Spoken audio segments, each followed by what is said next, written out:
Joe Askren here with drjoebrews.com. This next brewery neural download was done here at Big Top Brewing. They have a few different locations. This is the front of their new Fruitville Commons space. I met up with head brewer Josh Wilson over at the Big Top Brewers Collective in Lakewood Ranch. Josh is going to enlighten us with some hands-on best practices with yeast harvesting. Now let's go see Josh. Hey everyone, how you doing? We're at Big Top Brewery today with Josh Wilson. Josh, you guys are amazing, man. Big Top adopted us about 10 years ago at USF, let us come in. He's been showing us stuff for a decade plus here.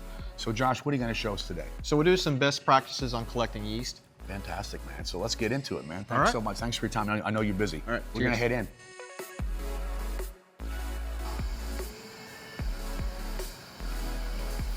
So we're gonna start to harvest yeast here. And I'll help you. Sarah over here, amazing brewer here at Big Top. She is just doing all the essential cleaning, sanitizing, making sure everything is ready to go. What is it? And again, in brewing, it's like what, 80%, 85% cleaning all the time? Seems like 90% cleaning. Exactly. And what the beer that we're harvesting the yeast from today, Josh, what beer do we have? Let's see, what beer is this we're taking it from? Trying to look at it. Does it say Finhead? Yeah. All right, so this is Finhead. So this is a lager yeast. Harvesting a lager yeast. Lager Wonderful. yeast. So she was using isomo, making sure that all connections are clean and everything. So the way to collect yeast, the best way to do is that you want to collect the creamiest part of the yeast. One reason you want to have that sight glass sitting there. The second thing is you're going to collect it at a slow rate. You don't want to overdo it and fill it up too fast. Just like the normal kegs, this has also been purged out, so that way you're going to have CO2 in here. As this is going through, this is going to be cracked, so it allows it to fill up from the bottom. So it's almost like filling the keg, just like Zach was doing, but except we're going to be filling with yeast. We're going to go at a slow rate. She's going to have her flashlight to verify anything going on, and then we'll crack this a little bit. So, did you do like a soft crash or a cold crash? No, this is a cold crash. So you really only want to collect, when you're collecting a yeast slurry, you really want it to be as cold as you can get it, because you want to collect all that, because you want to be able to, make sure that all the dead cells are off the bottom. And then what we want to collect is that middle area, which is where that nice is. And you want to keep away from the young because it's not quite mature enough to take on what it needs to go to. Excellent. So that's in the conical base of that. So did she dump off some of the stuff in the bottom? This has all been pre-done, so she's all ready to go. So that way there's no. Awesome. So that part we missed. So they dump off the very, very bottom, which is the dead, and then now we're in the middle, the sweet spot. Yeah, you can see how creamy that's looking. Oh, that's beautiful. It's looking gorgeous. Is the smell different on the dead versus the creamy? So there is some different off flavors and smells, and that's one reason why you want to collect the creamiest part of that, is so you can get the non-off flavors. And then what they'll do is after we collect it, they'll definitely check on the cells, see what we got here, how much is left. And then depending on what beer, it could be this entire keg or it could be half this keg based on the cell count, what's going to be used for the next beer. Gotcha.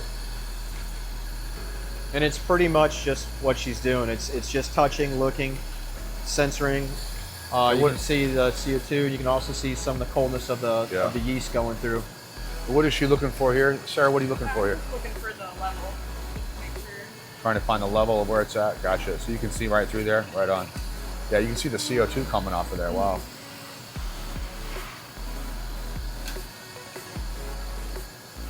Yeah, you don't want to, you'll know when you get to the top because it start coming over. Yeah. And this is, you got how many barrels in here? So this is a 30-barrel tank too. 30-barrel tank, harvesting yeast off of it. How many kegs of yeast will you get of this? So just one. Just one, okay. Just one on this one. Now there's times like, so now she's got what she wanted collected. And so this is a lager yeast that you're taking off into the keg here, and I understand that lager yeast is a lot thicker than ale yeast. It is a lot thicker, more dense. Right on. And it takes some time here. It's not that really quick, right? It'll take what, 10, 20 minutes to do this, maybe, or what? To collect the yeast, I mean, she went slow, but she got what she could get based on what we had taken off in the beginning. So Oh, okay, so we're already done. yeah, Excellent. we're good. Yeah, we're good. That was beautiful. Yeah. Awesome. It started to pull. So once you start to pull, and you don't want to get like the beer and the young. So that's what she was Okay, keeping. so now we're at beer, so we know we're done. Gotcha. So on this lager yeast that you're harvesting, how many generations are you typically getting off your house strand? So a lot of times we get it, anywhere from 20 to 30. So like the hazy, we haven't bought hazy yeast in over a year and a half. We're still off the Gen 1 after a year and a half, and that's just how we take care of it in house. Wow, how many generations is that? So I think he was at 35 35 generations on this one hazy. Yeah. on the one hazy. Wow, that's amazing. So tremendous cost savings. So you're talking about thousands of dollars in Thousands yeast of if you dollars. started. Thousands of dollars. Yeah, and what I'm understanding too is most of your craft breweries, they'll harvest. I mean, it's stupid not to. You want to harvest. You obviously want to do the best you can to take care of your yeast because that's your livelihood. Exactly. And benefits of harvesting your own yeast, you're sort of, it's kind of cool because you're actually capturing the essence of what's. You start to get what's considered a house yeast. It starts to build its own flavor. It's gone through different mutations of the beer. It's starting to take its own characteristic and build its characteristic. Right on. So obviously cost savings, but it's sort of some unique flavors that are coming out of that too. Definitely. So that's a benefit for sure. Definitely. All right, awesome. And then so the yeast you have in here, are you going to do anything to check for viability before you Yeah, pitch it again? they'll check the viability and everything, and then depending on what day it's going to be brewed. Excellent. Right now, she's locking everything up. And what percentage? What's the viability percentage that you're looking for before you dump it or throw it away? You know what? We want to definitely keep over the 80s. It'll be 80%. Gotcha. So you're just you showed me that a long time ago. You just bring that into the lab, put it underneath the microscope, and start counting. Correct. We just count the cells. Counting cells, right? Fantastic. So when Big Top first opened, were you harvesting yeast from the get-go, or did that So like the first probably like 3 months of our opening we did, and we just didn't have the equipment to do it. We just did a couple of dump and pours, and that was it. But after that, yes, we were collecting our yeast and harvesting it.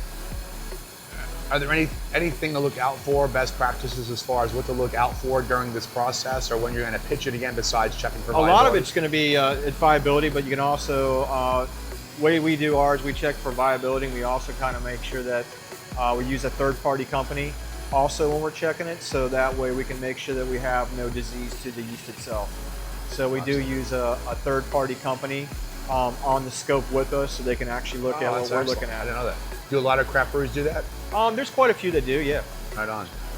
So you're doing it yourself, and then you're actually having an outside company check for Just viability. looks at the any if there's like any corruption. Right on.